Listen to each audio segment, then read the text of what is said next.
All right, guys, it's time for the final project of today. So the program that you're going to be building looks a little bit like this, and you can check it out if you head over to this link, either by typing it in or heading to the course resources page and clicking on the corresponding link. But essentially, it's a band name generator, and it asks you for a city that you grew up in and the name of your pet, and then it combines those together and gives you the name of your band.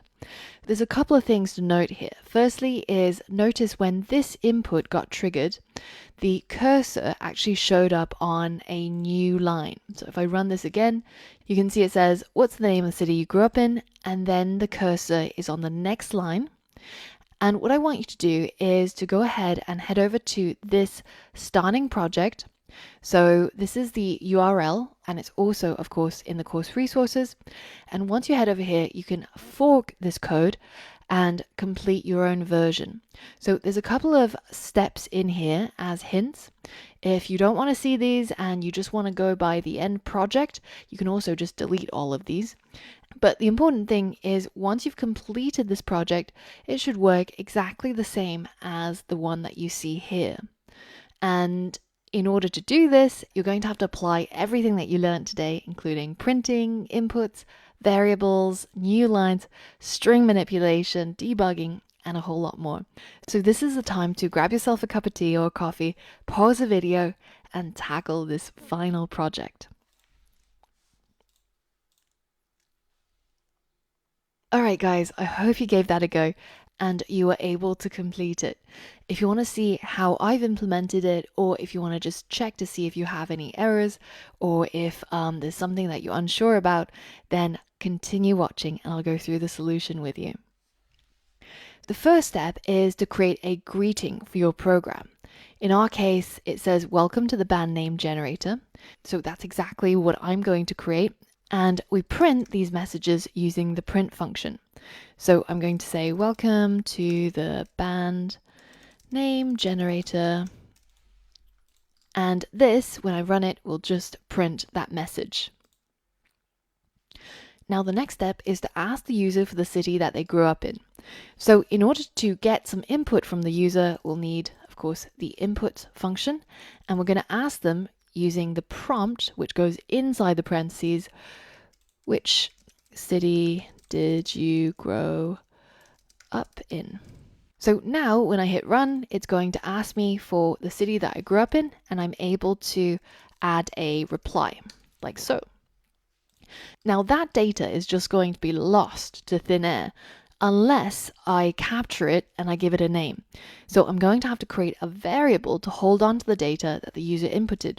So we'll just call that city and then add the equal sign to assign whatever it is that the user typed in to this variable name.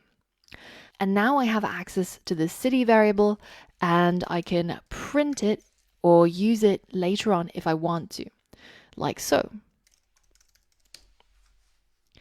Now, the next step is to ask the user for the name of a pet. So we'll call that variable pet and we'll assign it the value that the user input for what is the name of a pet. Now, step 4 is to combine the name of the city and the pet and show them their band name. Now, there's quite a few ways of doing this, especially if you look around on the internet. But the way that you learn in today's lessons is using string concatenation. So we're going to do that. So we're going to use a print statement and tell them your band name could be, and then we're going to add the name of the city and then add a space and then add the name of their pet. So now when we run our code, it will ask us for the name of their city and then the name of a pet. And then it should combine those together and show us the name of our band. Now the final step is that the input cursor should show on a new line like this. So here's the cursor, but here's the input, just so that you get a bit of space and you're not typing it in directly after the prompt here, like what we have. So how do we do that? Well, you learned about modifying strings by creating a new line using the \n. And we can add that both to the end of the city input and the pet input. And now when we run our code, you'll see that the cursor now shows up on the next line and our program looks a lot better. So there you have it. This is how you solve this boss challenge, and this is how you create the band name generator project. So I hope you had fun with me today learning Python and a lot of the fundamentals of Python.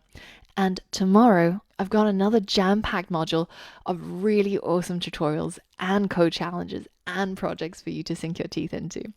I'm looking forward to seeing you tomorrow. So have a rest now and let your brain work on the things that you learned while you sleep. And I'll see you here bright and early. Good night and see you tomorrow.